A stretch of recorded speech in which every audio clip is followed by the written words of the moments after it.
Hello students, how are you all? I hope that you all are quite fine. Students, in previous videos of the French Revolution, we have discussed, we have read about that what is French Revolution, France की क्रांति क्या है, and what were causes of the French Revolution, France की क्रांति के कारण क्या थे. We have already known about it. It was included in first section of the French Revolution, but over here we will discuss about second section and second topic of the French Revolution. It is known as the outbreak of the revolutions. Outbreak means outburst, or you can say detonation. It means आगाज या शुरुआत, प्रारंभ.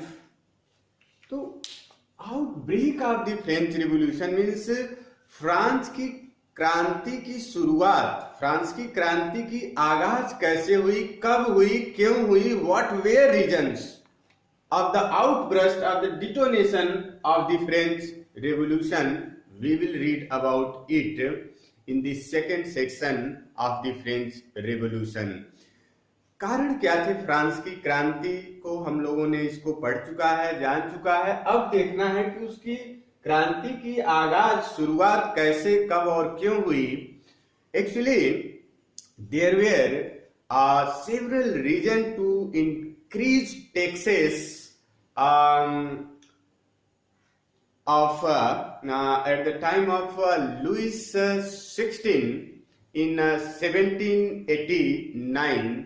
1789 में Louis 16 को taxes बढ़ाने के बहुत सारे कारण थे. And what were reasons to increase taxes. First reason that monarchs are France fought many battle after battle, and so France indeed in डेब्ट. मोनार्क्स जो फ्रांस के थे उन्होंने बहुत सारे युद्ध लड़े, जिसमें लुइस 14 का सबसे बड़ा योगदान है. Battle after battle to for the expansion of territory उसने वार लड़ा, और वार के बाद जो है, हर एक वार के बाद फ्रांस कर्ज में डूबता गया, चलता गया. After that Louis 16 helped 13 American colonies to be free from British colonial rule.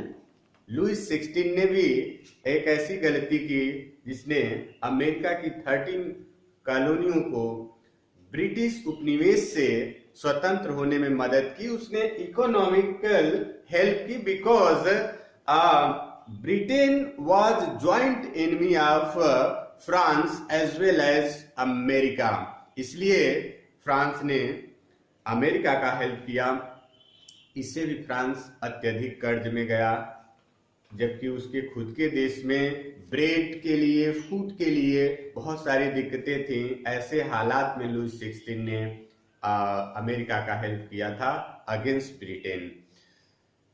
After that luxurious life of Louis XVI and his wife Mary Antoinette has also influenced economical background of the France. उनका जो luxurious जीवन था, जो Versailles palace, जो महल की चकाचौंध थी, जो एंजॉयमेंट था, जो जॉय था, उसमें जो धन एक्सपेंडिचर होता था, जो वेल्थ एक्सपेंडिचर करते थे वो लोग, वो भी टैक्सेशन सिस्टम के द्वारा ही जाता था उनके पास. So we will know that there were several reason to increase taxes of for Louis 16. उसने टैक्सेशन बढ़ाने का निर्णय ले लिया, और इन 1614 he called as there were assembly at the time of Bourbon dynasty. 1614 में एक सभा हुई थी बर्बन डायनेस्ट की. उसके बाद से लुईस 16 के समय में ये पहली ऐसी मीटिंग थी which was called by Louis 16 to increase taxation system को बढ़ाने के लिए बुलाई गई थी।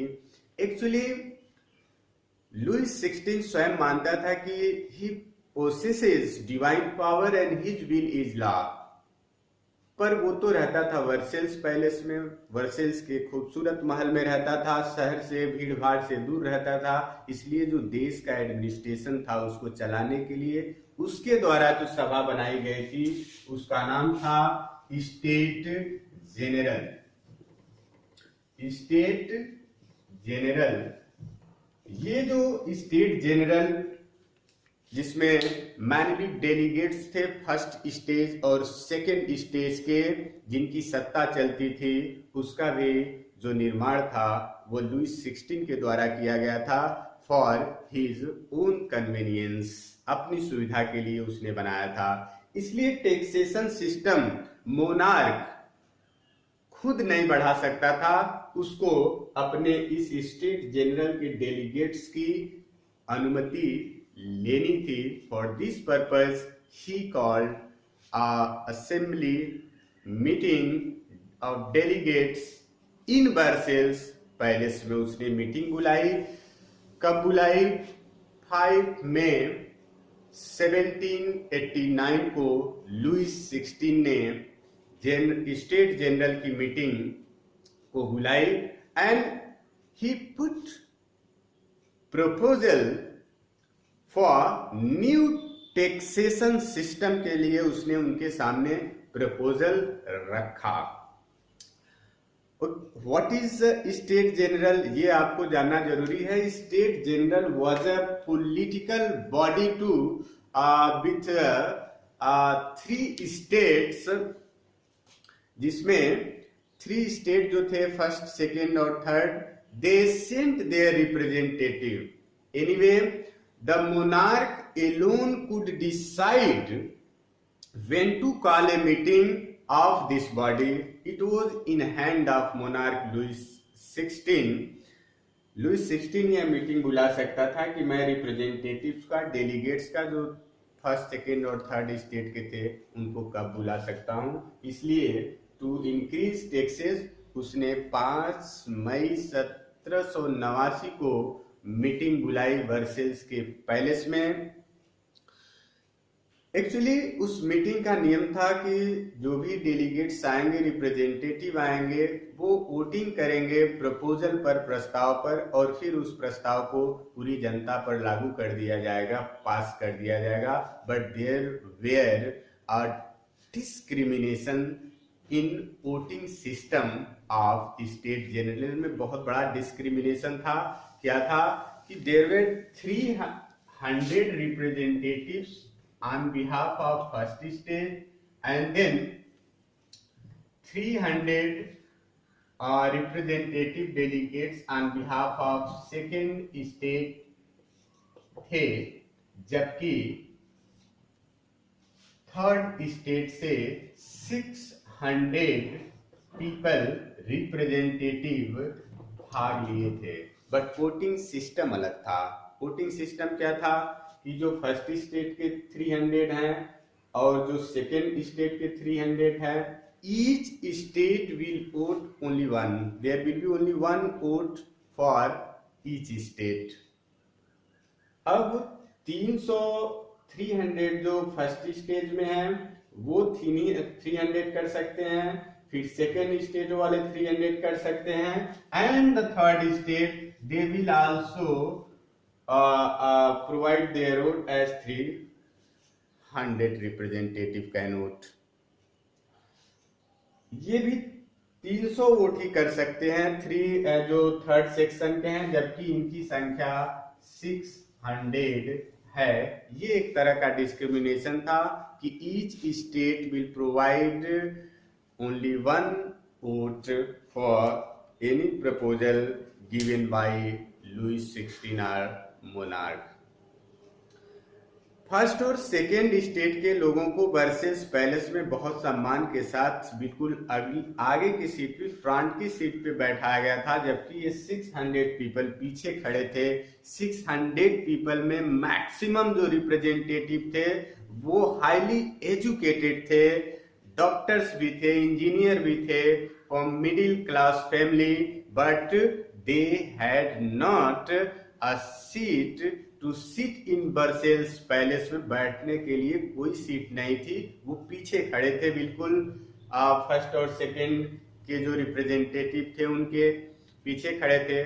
फिर वोटिंग सिस्टम को लेकर के थर्ड स्टेट के रिप्रेजेंटेटिव ने आवाज उठाई कि ऐसा कैसे हो सकता है, ये चूंकि 1614 में हुआ था, अभी 1789 है, 1789 है, how it can be possible कि हम लोग 600 हैं जबकि वोट हमारा 300 होगा।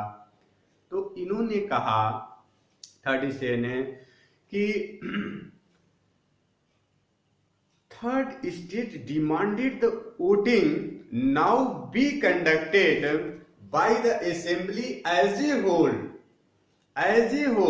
and where each member would have one vote।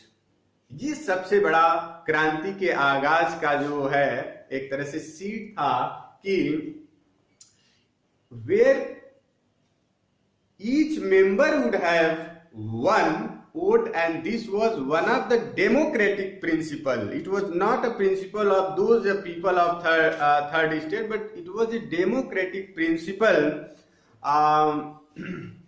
put forward by great philosopher Jean-Jacques Rousseau in his famous book The Social Contract Theory। So third state ने जो आवाज उठाई थी ये क्रांति का कारण बना था। मोनार्क ने इसका विरोध किया क्योंकि whole administration was in hand of clergy and noble people, जो कि फर्स्ट और सेकेंड स्टेट के थे।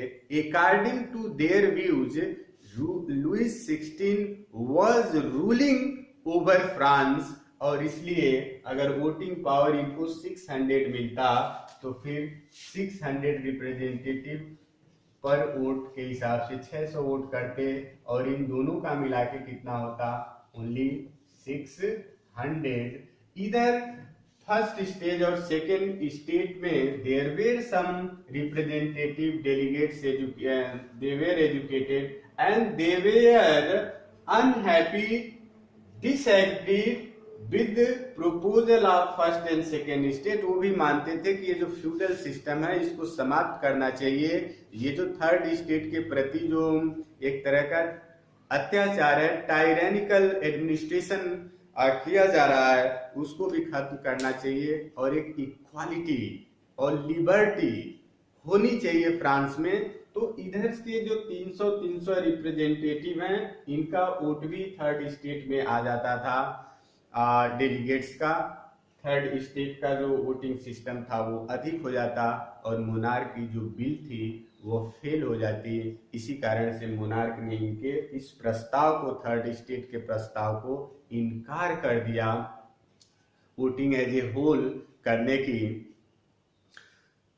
इसको खत्म करने के बाद जब प्रपोजल थर्ड स्टेट का फेल हो जाता है पूरी तरह, थर्ड स्टेट के लोग वॉकआउट करते हैं from Versailles palace, from that meeting hall, and on 20 June they assemble in the hall and an indoor tennis court in the ground of the Versailles. के बाहर का जो उस महल के अंदर, परंतु मीटिंग हॉल से बाहर जो एक टेनिस ग्राउंड था, काफी भव्य वर्सेल्स का पैलेस था, कई 300 एकड़ के लगभग फैला हुआ वर्सेल्स का पैलेस जो है उसमें टेनिस कोर्ट था। So the people, delegates, representative of third state assembled there in tennis ground of Versailles, and they declared themselves a national assembly and swore not to disperse till they had drafted a constitution for the France that would limit the power of the monarch उन्होंने कसम खाई कि जब तक France के लिए एक constitution नहीं बन जाता है, एक कॉन्स्टिट्यूशनल गवर्नमेंट नहीं बन जाता है, और मोनार्क की जो पावर है, जो उसकी शक्तियां हैं, उसको जब तक लिमिट में नहीं लाया जाएगा, कंट्रोल नहीं किया जाएगा, क्लेर्जी और नोबल्स के अधिकारों को जब तक कम नहीं किया जाएगा, तब तक हम इस क्रांति से पीछे नहीं हटेंगे। और इसी के साथ उन्होंने एक नेशनल असेंबली का निर्माण किया, स्वयं नेशनल असेंबली बनाया, जो कि जनरल स्टेट के बाद आगे नेशनल असेंबली काम करेगी। We will know about it in next video. So see you again in next video. Thank you. Thanks all of you.